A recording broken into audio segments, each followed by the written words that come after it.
I just wanted to say with this topic, oh, good memories actually. Um, I would go to the weights room after school, and I was in gymnastics and karate when I was younger, so I would do the handstand push-ups. That God, this was when I actually had some strength in my arms. I miss it. Where you go into a handstand, just have your heels barely balanced on the back of a wall, and you do the push-ups. I used to do those, and the football bros would be looking at me like, oh, "How do you do that?" I'm like, I don't know. This is just stuff I was taught in gymnastics. Like, that's stuff I had to do. Um, I, before my disabilities, I was very active. Why do I keep leaving these on? They make me dizzy. I was very active. I used to run on a treadmill for fun. Like, I have had issues my entire life, but it's been a very slow progression. When I was young, I mostly had a lot of hypermobility, so I actually kind of did well in gymnastics. I didn't realize that it was an issue. So, yeah, and I realized that I don't have a good way to show an example of my hypermobility in the little circle, so stuff like this.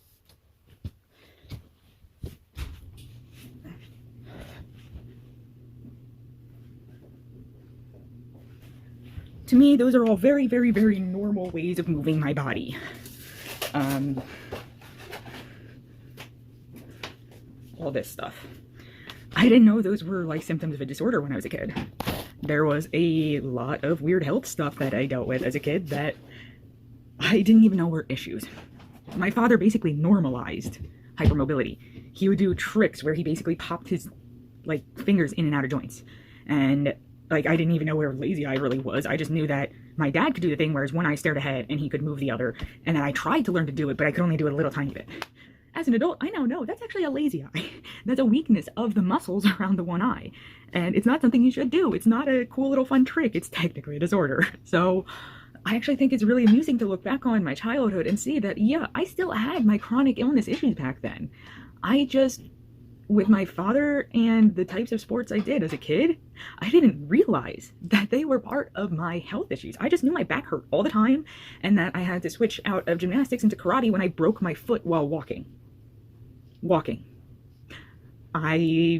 It's the only bone break I've ever had in my entire life, and it happened when I was like 11 and I stepped off of a curb and my bone just snapped.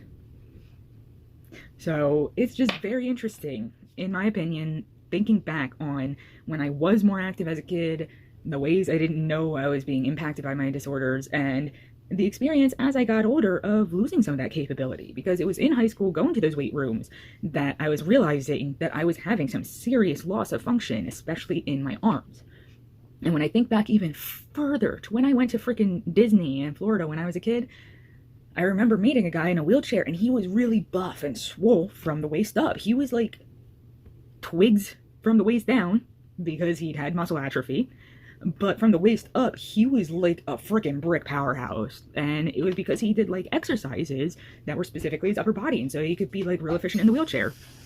I don't have that capability. And it does honestly suck because swole wheelchair bro, just, that's pretty awesome of a memory of mine that I have thinking of, when I was a kid and meeting someone who used a wheelchair for basically the first time, and I'm just in awe at how freaking swole they are. Just massive, massive muscles. So, yeah.